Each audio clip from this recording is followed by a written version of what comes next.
Woodburn lies at the heart of one of Oregon's richest agricultural regions and has been dependent on Latino farm workers since the 1940s, including both Mexican-born immigrant workers and Mexican Americans who came from Texas and other parts of the Southwest, particularly in the 1950s and 60s. Although the regional economy was dependent on farm worker labor, the living conditions of farm workers are often appalling, and most farm workers between the 1940s and 1980s lived in labor camps, as shown in this 1960s photo. So the presence of farm workers in Oregon was hidden and less visible to most towns in the northern Willamette Valley through the 1980s because most were housed in labor camps and outside of town. This all began to change in the 1980s and really is a focus of my research. In the 1980s, a series of events converged to encourage farm workers to settle permanently in towns such as Woodburn. Changes in the regional economy lengthened the hiring season, which encouraged people to live year-round rather than migrate seasonally for work in Oregon. But also we saw changes in U.S. immigration policy and economic transformations in Mexico that all came together in the 1980s to cause the number of farm workers coming to the northern Willamette Valley to increase significantly. And so for towns in Woodburn by the mid-1980s, you saw emerge a farm worker housing crisis.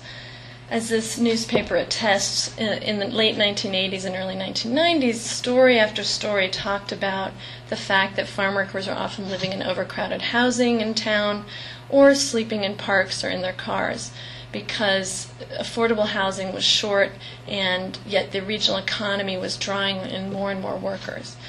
And this was a crisis both for farm workers and for longtime residents in the community, both white and Mexican American. Into this situation came the Farm Worker Housing Development Corporation, which was formed by a coalition of farm worker advocacy groups in 1991, and they sought to find solutions to the farm worker housing crisis by using credit and bank loans to build decent, affordable, and centrally located farm worker housing in towns such as Woodburn. What I looked at in my research was the process by which Farm Worker Housing Development Corporation built the farm worker housing, which eventually became Nuevo Amanecer, which was our first housing unit, and later was called Esperanza Court. And what I looked at was really the resistance on the part of many of the city officials and planning commission that were still predominantly white at the time to the construction of farm worker housing in the city limits. And what is interesting is that it seemed to be a win-win situation because the efforts of the Farm Worker Housing Development Corporation were going to alleviate what was clearly a crisis in the community. But it was a long struggle over several years. But eventually they were able to build Nuevo Amanecer, which is shown here, and eventually also build what is called Esperanza Court, which is located in the heart of downtown Woodburn.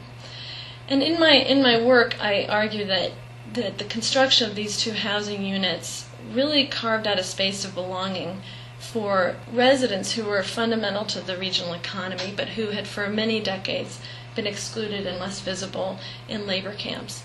And today I would say that Woodburn, in part because of the struggles over farm worker housing and the extent that they've been such a huge success in the community, has really created some more spaces of pluralism and diversity in Woodburn, and today we have a town that much more embraces its identity.